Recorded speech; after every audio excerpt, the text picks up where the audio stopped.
पंचपरमेश्वरी भगवान की, एक श्री आदिनाथ भगवान की, परम पूज्य आचार्य श्री आदि सागर महाराज की, आचार्य श्री महावीर कीर्ति महाराज की, आचार्य श्री विमल सागर महाराज की, आचार्य श्री तप सम्राट सरस्वती सागर महाराज की, आचार्य पूर्ण सुंदर सागर महाराज की, अहिंसा में ईश्वर धर्म की, चितवाणी माता की,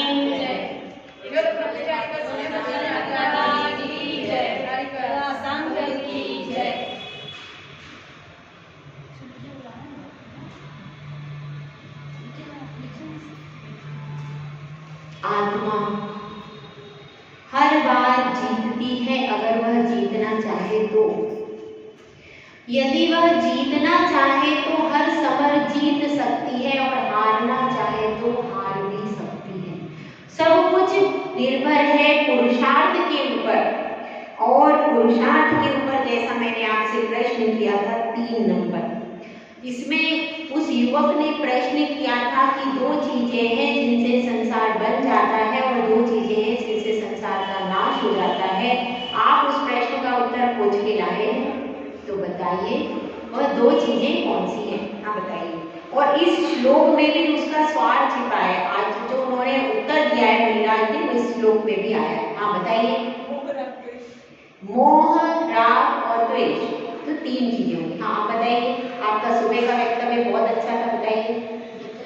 हाँ मैं कल आई थी क्लास में।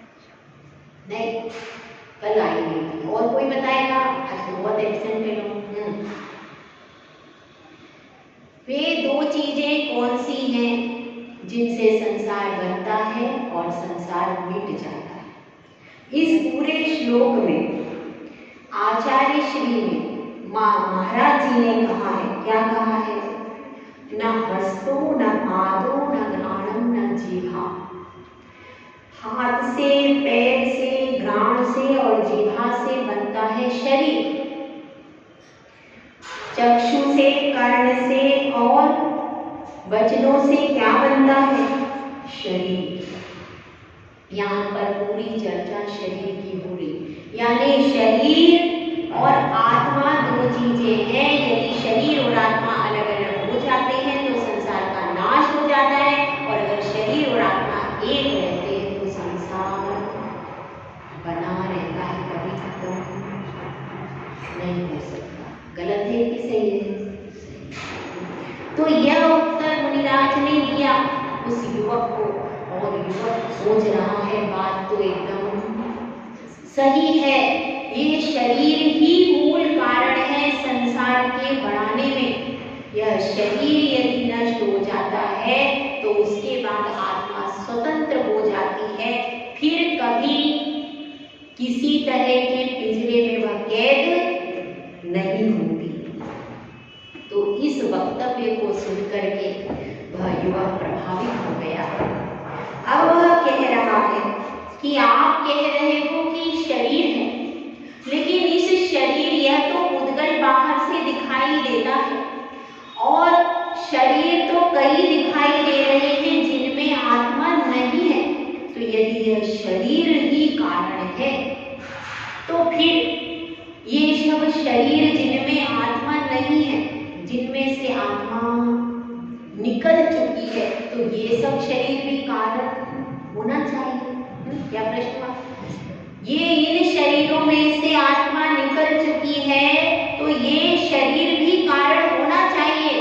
तो गुरुदेव इसका उत्तर 4थे नंबर की कारिका में दे रहे हैं। देखिए, न जन्म न मृत्यु न मोहम न चिंता न शूद्रो न भीतो न काश्यम न तंद्रा न स्वेदम न भेदम न वर्णम न मुद्रा चिदानंद रूपम न वीतरागम।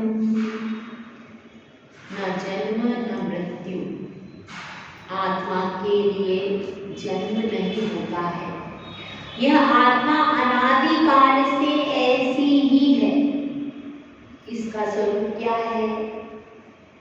आपके डिब्बे में, ये डिब्बा है, इस डिब्बे के अंदर आत्मा जैसी है ऐसी ही अनादिकाल से है। उसमें कोई चेंज नहीं हुआ, सिर्फ डब्बे का कवर कलर बदलता है। डब्बे का कवर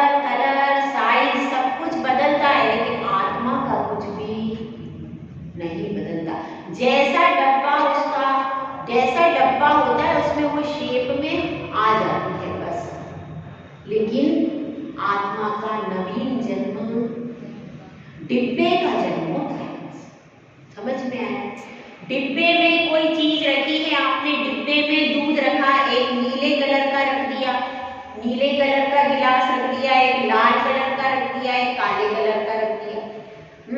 अब उन तीनों ग्लासों का कलर कैसा है? अलग अलग है, लेकिन दूध का कलर कैसा है? सफेद। दूध का कलर तो सफेद ही। इसी तरह से आत्मा तो अमूर्त ही है, उसका जन्म नहीं हुआ। सिर्फ आपने यदि काले गिलास में से दूध किसमें रख दिया? लाल गिलास में। पहले गिलास कौन से गिलास में दूध था? काले में। अब आपने काले में रख दिया? लाल में। तो वह दूध बदला क्या? दूध तो वैसा ही रहा, केवल आपने ग्लास, तो ये भी ग्लास बदलता है। यह खोल, यह चोला, यह ग्लास, केवल ग्लास चेंज होता है और ग्लास बस चेंज होता है, बाकी वो जो दूध होता है अंदर का वो एक ही रहता, उसमें कोई अंतर नहीं आता है। तो इसी तरह से जो जन्म हो रहा है वह किसका हो रहा है? केवल वो नवीन चोला जो है वह बाहर से अपन पहनते हैं तो भाई ये जन्म हो गया, और जब चोला छोड़ते हैं तो यह मर गया। मन तो मरता तो कौन है?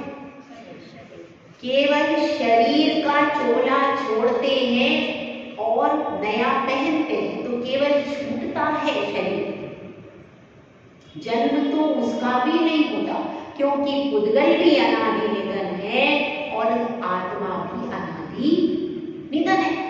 दोनों चीजें जब अनादि निधन है तो भाई जन्म किसका? शरीर का जन्म नहीं होता। जो परमाणु आपके यहाँ पर क्या हुआ, उनका जला दिया जाएगा, जलने के बाद वो राख हुई, राख होकर के फिर वहीं से कोई वृक्ष हुआ, फिर वह वृक्ष भी धीरे धीरे बड़ा हो गया, फिर उसका फल आपने खा लिया।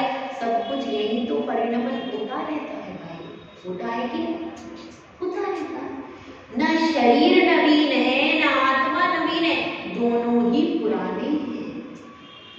सिर्फ इसकी संरचना कहो कि ये थोड़ी सी अलग हटके हो जाती है, किसी की नाक मोटी हो जाती है, किसी की पतली हो जाती है, किसी की आंख का शेप अलग हो जाता है, होंठ का शेप अलग हो जाता है, हाथ पैरों का शेप, बस इतना ही। अंगों-पांग की रचनाएं वो थोड़ी सी डिफरेंट हो जाती है, उसके परिवार के जैसे होते हैं माता पिता, उसके अनुसार उसके अंगों-पांग बन जाते हैं।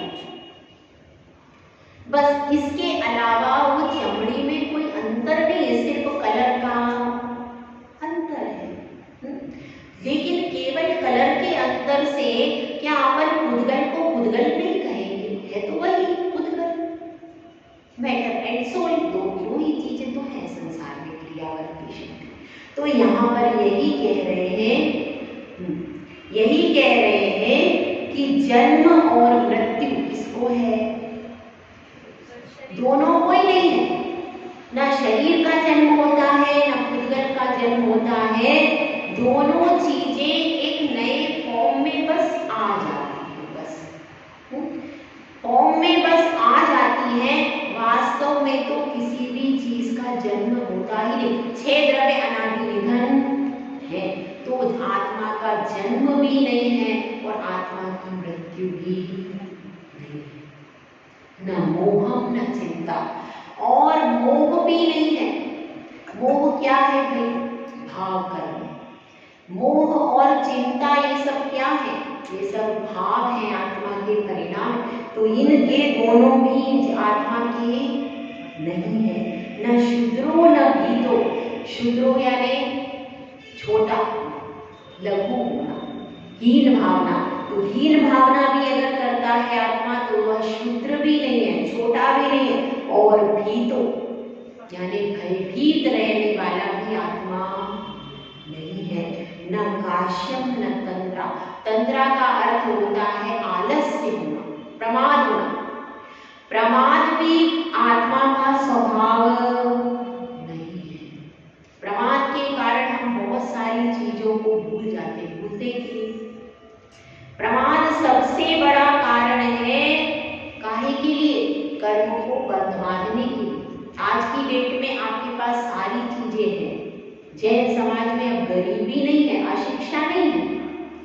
गरीबी और अशिक्षा दो चीजें जैन समाज से विदा ले चुकी है। फिर क्या है? केवल प्रमाद है। पर्याप्त घर में धन है, पर्याप्त मात्रा में बच्चे शिक्षित हैं। अब धर्म क्यों नहीं करते? पहले तो चलो धन नहीं था, घर नहीं बनता था, 5-5 भाई बहन थे, खाने को नहीं था, दूर जाना पड़ता था, आवागमन के साधन नहीं थे। अब क्या है? अब है केवल प्रमाद। अब मंदिर क्यों नहीं आते? 10 बजे तक क्यों सोते हैं? क्या कारण है? प्रमाद। तो आत्मा को प्रमाद भी नहीं है। सिद्ध भगवान के पास निद्रा नहीं है, पूरे समय वे अपने स्वभाव में आनंद से रहते हैं। अनंत भगवान के पास भी निद्रा नहीं है, वो स्वयं जागृत है। आत्मा का स्वभाव सोना है ही नहीं, तंद्रा भी नहीं है। और क्या है? उसके बाद बताना, स्वेदम, पसीना, किसी भी प्रकार का मल है वह भी आत्मा में है ही नहीं, क्योंकि वो तो अमूर्तिक है। मल तो पुद्गल के निमित्त से होता है। मल कैसा है? पुद्गल है, और पुद्गल तो आत्मा का स्वभाव ही नहीं है। न स्वेदम न खेदम, खेद करते रहते। पुरानी बातों को याद करके, मैं जब पहले ऐसा था, पहले मैं घर में थी तो बहुत सुखी थी, जब विवाह नहीं हुआ था। क्यों सुखी थे? क्या सुखी थे? अब सुखी हो? नहीं। ऐसा लोग कहते हैं कि हम शादी नहीं करते तो सुखी होते, कहते तो हैं। कहते हैं लोग, जब घर में थे तो बहुत खेद करते, क्यों हमने शादी कर ली। खेद होता है, लोगों को पछतावा होता है कि काश कि हम उस 16 वर्ष की उम्र में अगर आर्यका बन जाते, मुनि बन जाते तो ये तो धर्म ध्यान है। लेकिन अगर आप बीती बातों को लेकर के, अरे मेरी सास ने ऐसा किया है, मेरी ननद इतनी खराब थी, उसने ऐसा किया, उनको सोच सोच करके खेद करते रहते हो तो ये सब संसार का कारण। और यदि ये सोचते हो, अरे काश कि मैं 16 वर्ष में आर्यका दीक्षा ले लेती, तो ये धर्म ध्यान है, ये खेद नहीं, ध्यान रखना। तो यह क्या बात है? खेद और वर्णम, मेरा कोई वर्ण नहीं, अगर मैं गोरा हूँ तो ये वर्ण भी मेरा नहीं है। और मुद्रा, तरह तरह की नाना प्रकार की मुद्रा रहती है। नृत्य में नृत्यांगनाएं तरह तरह की मुद्रा करती है, और हमारे भी चेहरे की अलग अलग मुद्राएं होती हैं। लेकिन वो मुद्रा अपनी तो कायोत्सर्ग मुद्रा ही शाश्वत है, इसके अलावा और वो भी नहीं है। वहां तो अंगोपांग ही नहीं है सिद्ध भगवान की। तो कोई भी किसी भी प्रकार की मुद्रा शरीर के द्वारा बनती है, इसलिए वह भी शाश्वत नहीं है।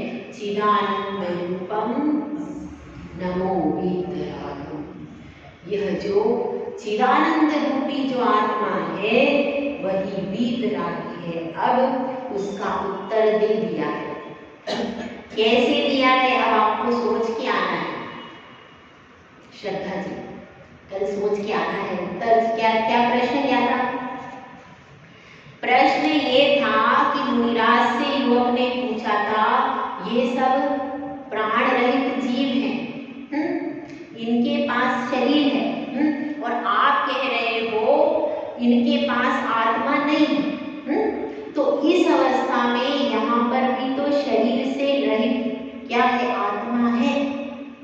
तो उस अवस्था में जैसा कि आपने कहा संसार का नाश हो गया, दोनों अलग हुए कि संसार का नाश हो गया, तो इनके पास आत्मा नहीं है, तो इनके संसार का नाश हो जाना चाहिए, लेकिन इनके संसार का नाश तो नहीं हुआ। तो इसका जो उत्तर है वह चौथे श्लोक में दिया है। अब उत्तर क्या है इसको आपको कल सोच करके बताना है। जय बोलाचे सुंदर सागर महाराज की जय। दीदी के प्रवचन